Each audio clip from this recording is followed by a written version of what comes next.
प्राचीन भारत में एक महान राजा थे, राजा हरिश्चंद्र। वे अपने सत्यवादिता और ईमानदारी के लिए विख्यात थे। उनका नाम लेते ही लोगों को सत्य और न्याय की याद आती थी।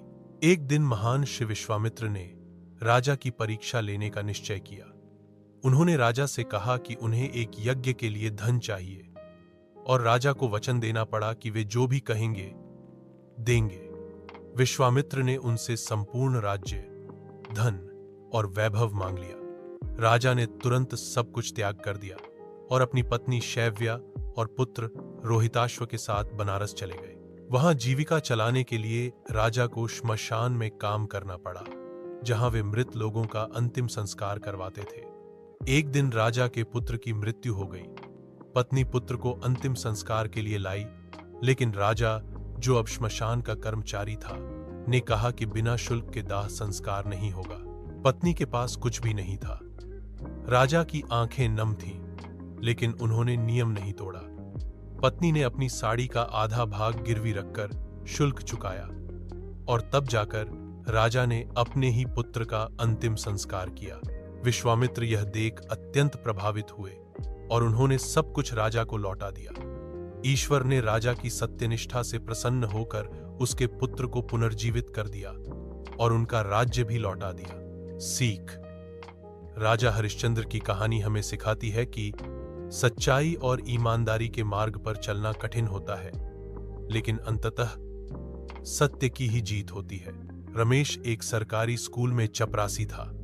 उसकी आय बहुत सीमित थी, लेकिन वह हमेशा खुश रहता था और अपने काम के प्रति ईमानदार था। सुबह सबसे पहले आता, कक्षाएं साफ करता, बच्चों की मदद करता और स्कूल की जिम्मेदारियां निभाता। एक दिन स्कूल में एक बड़ा निरीक्षण हुआ। निरीक्षक ने रमेश को बच्चों को अनुशासन में रखते और स्कूल की व्यवस्था को सुचारू बनाए रखते हुए देखा। उन्होंने प्राचार्य से कहा, यह व्यक्ति बहुत मेहनती है। लेकिन एक दिन की बात है, स्कूल के ऑफिस में 50,000 रुपए नकद थे, स्कूल के नए प्रोजेक्ट के लिए आए हुए। गलती से वह थैला खुले कमरे में रह गया। अगले दिन देखा गया कि वह थैला नहीं था। सब लोग हैरान हो गए। कई लोगों पर शक हुआ। रमेश से भी पूछताछ हुई, क्योंकि वह चाबियों का जिम्मेदार था। लेकिन रमेश ने साफ इनकार किया और कहा, मैंने कुछ नहीं लिया। प्राचार्य को उस पर विश्वास था, लेकिन नियमों के अनुसार पुलिस बुलानी पड़ी। कुछ घंटों बाद खबर आई, रमेश ने खुद थैला स्कूल के एक पुराने कमरे में जाकर वहां रखा था, जहां वह रोज साफ सफाई करता था। असल में उन्होंने देखा था कि पैसे खुले में हैं और गलती से कोई ले सकता है, इसलिए वे उसे सुरक्षित स्थान पर रखाए। उन्होंने कोई दावा नहीं किया, न कोई प्रमाण मांगा, बस यह सोचा कि स्कूल का नुकसान न हो। सब हैरान थे। रमेश की ईमानदारी की प्रशंसा पूरे जिले में हुई। बाद में रमेश को एक सम्मान समारोह में बुलाकर सर्वश्रेष्ठ कर्मचारी का खिताब और 10,000 रुपये का इनाम मिला। सीख: रमेश जैसे साधारण लोग असाधारण उदाहरण पेश करते हैं।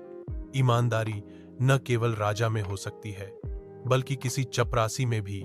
जब व्यक्ति अपने कर्तव्यों और आत्मा के प्रति सच्चा होता है, तब वह समाज में सच्चे आदर्श बन जाता है। ये दोनों कहानियां यह दर्शाती हैं कि ईमानदारी केवल शब्द नहीं, बल्कि जीवन जीने की एक शैली है। चाहे वह राजा हो या एक सामान्य कर्मचारी, जब